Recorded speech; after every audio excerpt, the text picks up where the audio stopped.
All right, I think we're live. I just want to provide a little bit of an update on this channel and my activism as of late and different things. Sorry, different things that you can expect from this channel going forward. First off, I know that I haven't uploaded any kind of activism videos with Anonymous for the Voiceless. And I'm actually planning on branching out from participating with that group to just doing more independent type outreach. I think one of the really beautiful things about a vegan community of empowered leaders is that, hey, Natalie, is that we can all organize our own outreach events. And it really doesn't take much equipment at all. I will talk a little bit more about what I think are the effects of showing footage in general, as my views on that have kind of evolved. But besides that, I think that it's really great to just have people witness social experiments and see their reactions to it. I think that from a carnistic perspective, seeing something like, dog milk, pig milk, dog meat, those kinds of things can be really powerful. So I think that that's something that I'm going to explore more. I also do want to do kind of more like table talks, that kind of thing. And I'm also planning on doing some live outreach. I actually was going to be out doing live outreach tonight at some point, but my Bluetooth mic is not syncing with my phone. So I'm still trying to just set up regardless of those technical issues.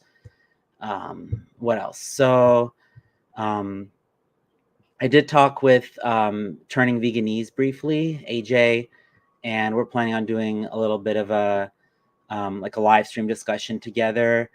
I do want to talk a little bit more in the future on this channel about certain things that I feel are kind of dividing the vegan community a little bit. The main topics that come to mind are things like intersectionality and lab-grown meat. So I will be making some videos about that. Um, I'm also kind of struggling myself with my views about reducitarianism. Within the vegan movement, I see some evils that are unacceptable, and then some evils that we may have to kind of accept or kind of view as just part of the process of getting the world to go vegan. So I'm struggling a little bit with the idea of reducitarianism because I think that ultimately everything that we do is reducitarian in nature, because we're basically going vegan, removing ourselves from the equation, and then trying to make more vegans, trying to make more activists. And ultimately what it is all doing is reducing the demand for things that come out of animals, and things that cause more animals to be exploited in the future. And this factors into my views on lab-grown meat. I hope to talk with AJ about that, because I know that that's something that he's staunchly opposed to. And I tend to lean more on the side of favoring it. And I'm fully aware that it does propagate the idea potentially that animals are resources for our consumption. But I think that there is a good case to be made for it, and possibly that it could lead to a cultural discussion about the fact that animals are being exploited for each of those choices that demands their body parts, and secretions and excretions and all those things. I've been vegan for almost 12 years now, and I've been thinking about a lot of these things. I got right into activism from the start. I'm not saying these things without a lot of careful consideration. I don't think that animals are ours to use, but I think there are certain thresholds where we have to think about future beings being literally tortured and brutally murdered. So yeah, more about that later. So yeah, I do hope to be doing some more outreach. I think that there is a place for vegans interfacing with each other online, and I love seeing community of active vegans on YouTube, talking with each other, exchanging ideas. But it's summer here in Chicago, and I definitely want to be out on the streets, tabling, leafleting, and doing social experiments. So just got to kind of figure out some of those technical issues. I also hope to release some music soon. As you can see, I am a musician, um, and I've written a lot of music with an animal rights message. So I do plan on getting some things recorded in the near future. I have a very limited amount of stuff currently released, so um, I do really have high hopes for the music that I plan on releasing. I have a full length album already basically written, and just need to kind of record, create some drum parts, and kind of figure out some of the instrumental embellishments, as it were, for those songs. And I have another album also in the works. So it's a big part of my expression as a person. I think that music also has the ability to connect people and get really um, unspoken or unspeakable, rather, kind of ideas across. So I'm really looking forward to getting music out there with the animal rights message. And yeah, so I basically just wanted to kind of give everybody an update on where this channel would be going. So yeah, expect hopefully some more collaborations, some more philosophical discussions, tabling type stuff, um, and hopefully content that will reach people who are still eating animals and favor exploiting animals. Because I've kind of, I guess, to rewind, I originally kind of intended this channel to be almost like an outreach blueprint kind of thing, and to show people what they can kind of do in outreach, and help them see examples of people with whom I've talked, and then kind of like, while they're doing outreach, see how they could potentially handle certain objections. And there's so much of that now. There's so many amazing channels. We know the big ones, like Earthling Ed, Joey Carbstrong, and then there's people like Debug Your Brain, who are just breaking everything down. Vegan Power Lab is doing an awesome job with this. So I don't know that we necessarily need more of that. So I hope to kind of be able to get into um, the algorithm in a way where I'm reaching more non-vegans with this message, and putting forth really compelling arguments. And I think that getting reactions from non-vegans is also something that has the potential to be very powerful. Like, seeing how non-vegans react to how their food is made. That being said, as I alluded to before, I've been thinking a little bit about the effect that showing people footage of animal abuse, like for the food industry, the effect that that has on the public, on public perception. And I believe Gary Francione talked about this at one point, with regard to whether people actually see that as an abolitionist thing that we're promoting if they just walk by and don't talk to us. Because fact of the matter is, when you're in Chicago, there's hundreds, thousands of people that walk by the footage that you're playing, and you have maybe 5 conversations if you're lucky, maybe 10. So I really wonder, out of those people, how many of them think that my issue is with the way that food is produced. And I've had heated discussions, heated discussions, some of which I've refrained from posting on YouTube, because I've recorded them candidly, and and people were pissed, and I, people can react all sorts of ways to seeing themselves by surprise online. So that being said, of course, um, a lot of this stuff needs to get out there, but I think having consent from people is also going to be something that I incorporate in the future, rather than recording so candidly. So I do want to put a microphone in people's faces more, which I've had, less success with in the past. I think that people are a little bit more forthcoming with their opinions when they don't know they're being recorded. But I think that, for all intents and purposes, I think it's better to just have people aware that they're being recorded. That way there's no surprises if they see themselves on the internet. But yeah, I think that, when people see the footage, they might necessarily not know what my message is. So I do want to think of ways that I can kind of be very forthcoming about what abolition is about, and how my opposition is to animal slavery, particularly. So yeah, that's basically kind of what it comes down to. I also wanted to just look at some memes in the meantime, for anybody. I see just Natalie is watching this live. I appreciate your being here. And for anybody who watches this in the future and wants to just check out some memes, and see me react to them. So I'm going to change the layout now. So there's this Facebook group called Best Vegan Memes, and I just want to kind of just take a brief gander at them. We'll probably wrap this up pretty soon here. Yeah, I love that. I love this this one with this lamb. It kind of reminds me of the one about the chicken. Like the best way to make chicken salad is make the salad and give it to the chicken.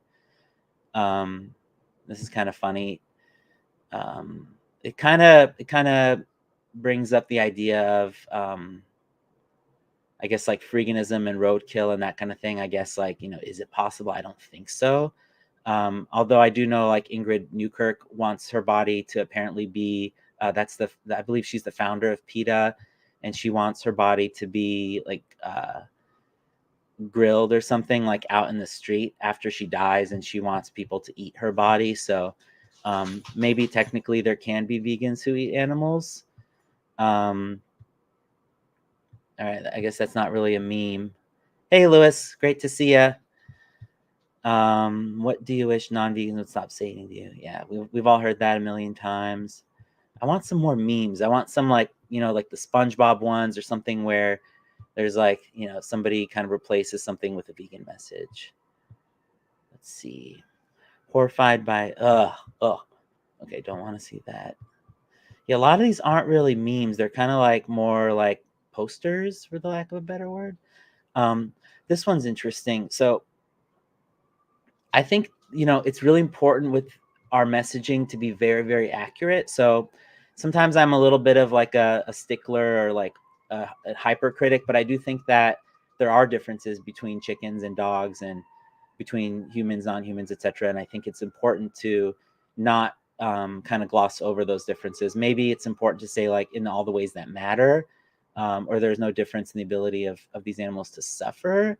Although there's something that I saw in a video from Joey Carbstrong. I think it's the last one that he released. It was a tabling discussion where his person he was outreaching had asked him about ants and how he felt about ants. And Joey Carbstrong was talking about a scale of sentience, in talking about how pigs kind of have such a more deep sensory experience than ants. And I've thought about, what it's like to be a pig versus what it's like to be an ant. And, even though potentially maybe their visual clarity might be different, their auditory clarity might be different, their ability to process complex things might be different. I'm not so sure that they would necessarily feel any different, levels of things like pain.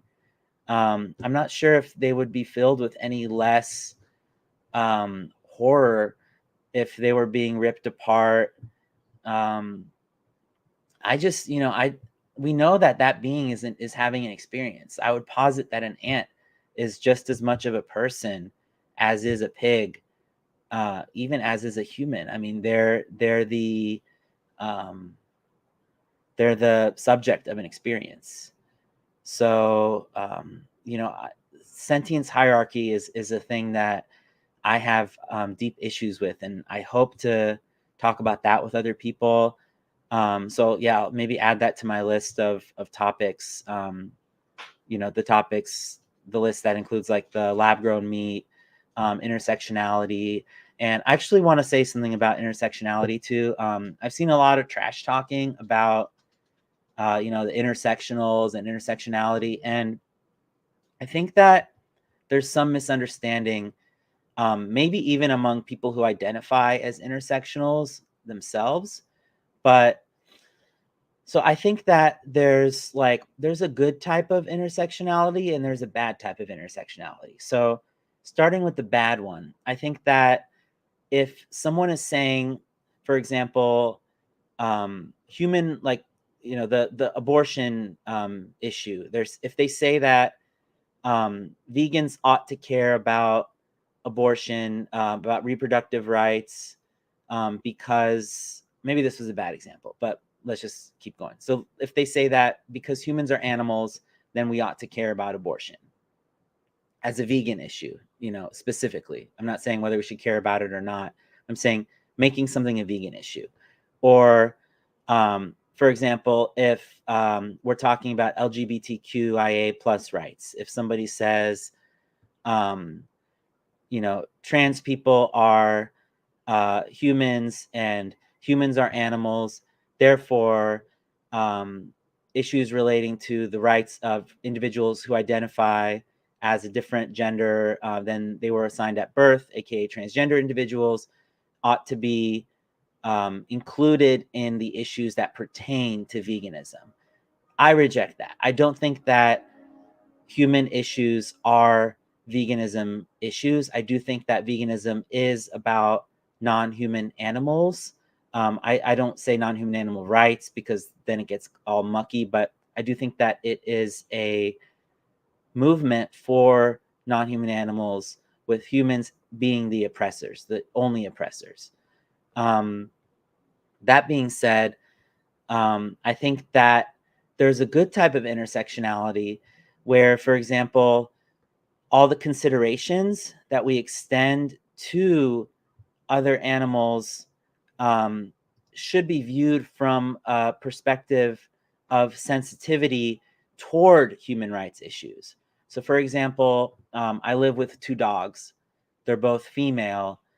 And, I think that there's overlap between their experiences as female dogs and the experiences of humans who are female.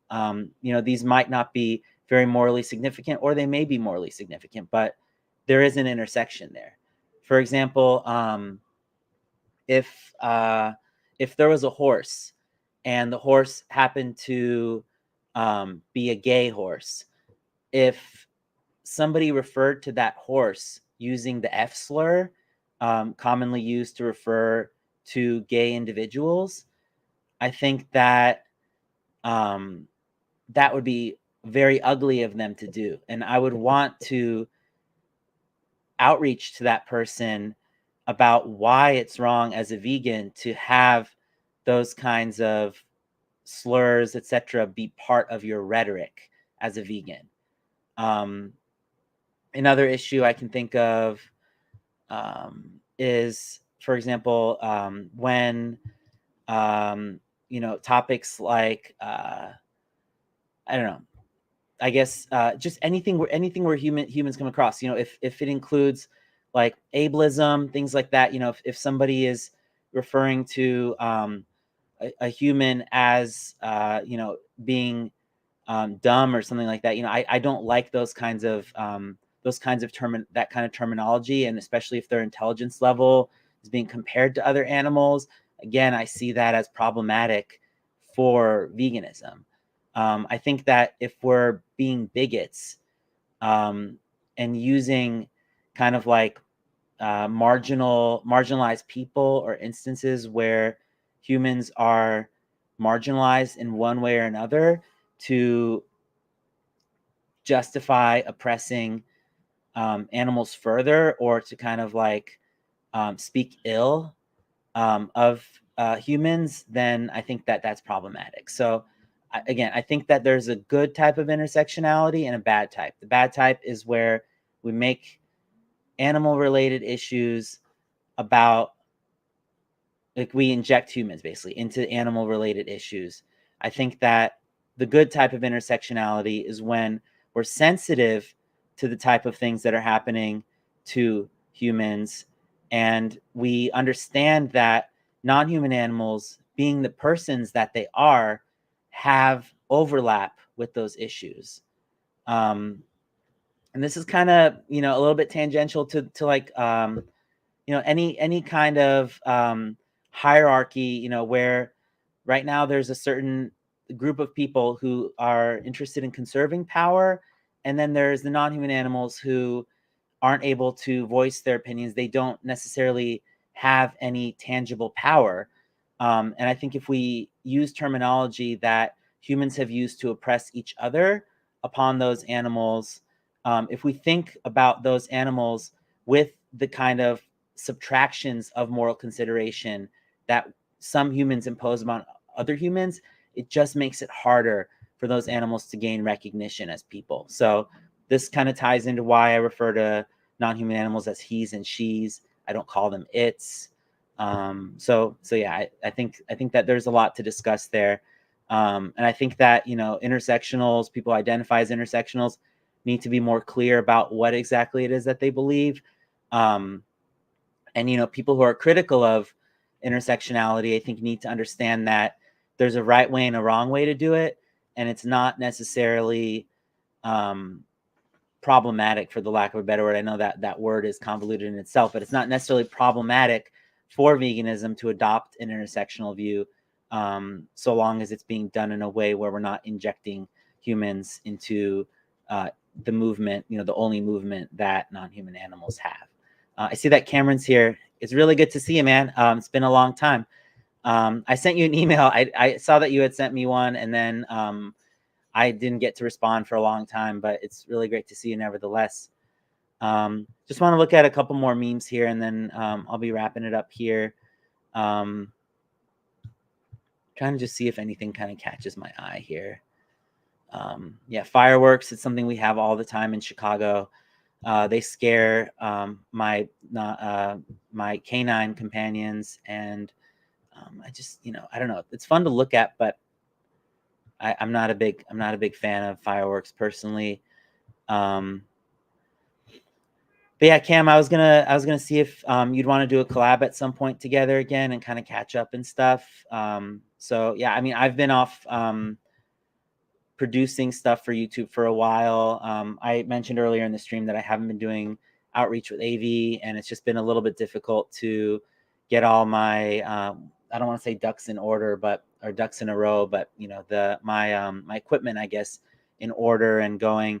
But I hope to do some live outreach soon. Also, I was hoping to do it now. I was planning on doing a different live stream at this time, and then that fell through. And I was like, screw it, I'll just go out and do some outreach on the streets. But I have a Bluetooth mic that I plugged into my phone. I literally just got it in the mail today. I'm having trouble getting it to sync with my phone, and I don't want to just take my phone out, and worry about being too far away from it, because I'm in a busy, noisy city. So I think I really need to have like a lapel mic, the way that I do if I'm like recording, at a distance at outreach events where the camera is far away. But I think from now on, I'm not going to do kind of like candid outreach where the people I'm outreaching aren't aware that I'm recording them. Because I've had so many conversations that honestly I just haven't posted, because I just get a bad feeling about people, being surprised by seeing themselves and being really pissed about it. And, it's just kind of, it gives you kind of a bad feeling when you're posting without people's consent, even if it's legal to do it in public. Just, rather have people fully aware in what they're participating. And I think that's also a good way to get non-vegans to subscribe and then continue learning about the issues that they talked about. This is kind of funny because so one of the first things that I got into when I started following a plant-based diet was the whole freely 30 bananas a day type thing. And I never quite got up to 30. I was at like 12 to 18 a day. During that time, I was marathon training. So I was running a whole bunch, cycling all the time, just smashing in the sugar all the time. So that was kind of a period of high carb consumption for me. But yeah, this is totally spot on. I've been seeing people also now, like, carnism evolves. I've been seeing people claim that they followed a whole food plant-based diet. They did everything exactly right. Dr. Greger's Daily Dozen, using chronometer, et cetera, et cetera, et cetera. But still failed. And now, like, hashtag meat heals is what they're flying under, the flag that they're, I guess, whatever, the flag they're flying, which is really sad. But I think part of the whole strategy with veganism is that we got to meet people. We gotta meet not meet people where they are, but bring people up from where they are. who are ready to be brought up to the ethical standard of being vegan. So awesome, Cam. I'd really look forward to that. Let's see what Lewis said. There's good and bad ways to discuss any subject. The bad way is to be unjustly hostile, to always take the most uncharitable view of your interlocutor, to slander the other side. Yeah. And yeah, I mean, I think that, I do like when non-vegans make bad examples out of themselves, because I think that, that's kind of like, it's the closest you can get, without slandering somebody, to showing somebody how unfair, unreasonable a person's views are if they're still trying to justify exploiting, killing animals. So yeah, I guess there's been some okay memes here. It's a mixed bag, I guess. Some of them just seem kind of animal related. This is pretty funny. The deserted, is it a deserted island or a desert island, or is it both? Is it a deserted desert island? That's the age-old question. This one is actually, I have an issue with this one because animals do have to die for us to live, unfortunately. And this kind of also is something that I want to discuss in the context of lab-grown flesh, because I understand that, some people are getting fetal bovine serum from baby cows, still, like cows in utero. And they also may require serum to continue propagating the cultures. I have seen a list of some companies who don't use fetal bovine serum, and a list of some companies who don't use any serum for the culture to continue. That being said, I'm not sure about the longevity of the culture and if anything would need to be inputted back in from animals. And I'm not 100% sure on which companies are able to generate cells that are from, let's say, fallen feathers or fallen fur, as opposed to pulling something out of an animal, or picking a feather or something out of an animal, et cetera, et cetera. I mean, I'm sure that if they can use a fallen feather, they would just wait for the feather to fall rather than pulling it out of a bird. But in any case, this is kind of funny. The limiting tofu to 4 units per customer. I've seen a meme that says that vegans are or maybe it was a meme or whatever, I don't know, but it said that vegans are the only group of people who's actually happy when their food is sold out. So it's kind of funny. But yeah, this was just basically, I don't want to make this video drag on too long. If anybody has any questions, I did want to open it up for some kind of Q&A or something too, but I think I've covered a lot already in terms of the direction that I hope to take in this channel. So more social experiments, more live outreach. Hopefully, if I can get my audio figured out with my live mic. I will want to do some philosophical types of discussions with other vegans so that we can really just hammer out what our position is, how to best communicate it during outreach. And for us to just kind of have a better understanding of the fact that maybe there are some vegans that don't have a purely deontic view, who also incorporate some utilitarian thinking, who also maybe are threshold deontologists. I don't think that that's an unviable position to have, even though I've seen people give it a bad rap. More sit-down tabling type stuff is also to come. Of course, music is forthcoming. It's something that I've been talking about probably for years now. So I'm really motivated to just finish at least my first album of music. It's going to have a really strong animal rights related component to it. And I'm excited to also share some live performances. I'll be making backing tracks that have, the lead vocal and the rhythm guitar omitted. So I'll be playing live with a backing track that has, like, my bass guitar and my drum machine and all the other stuff that I've added, where I'll be just adding in the rhythm guitar section and my vocals live. So that's been a huge passion of mine. I've been performing live as early as maybe when I was like 13 years old or something. I was in 7th grade, whatever 7th grade comes out to, is when I first started playing on stage and singing and all that. So I'm really excited about it. And, I've been learning a lot about recording technology and trying to optimize my setup and kind of reduce like background noise, optimize my effects stack and all that stuff. So I'm really, really hyped to put out some music. And yeah, looks like nobody has any questions right now. So I'll go and wrap this up. But I thank the few people who tuned in. For anybody who watches later, thank you guys also for checking in with how things are going. And yeah, stay vegan and have an awesome vegan day, and hope to see you all around soon. All right, peace.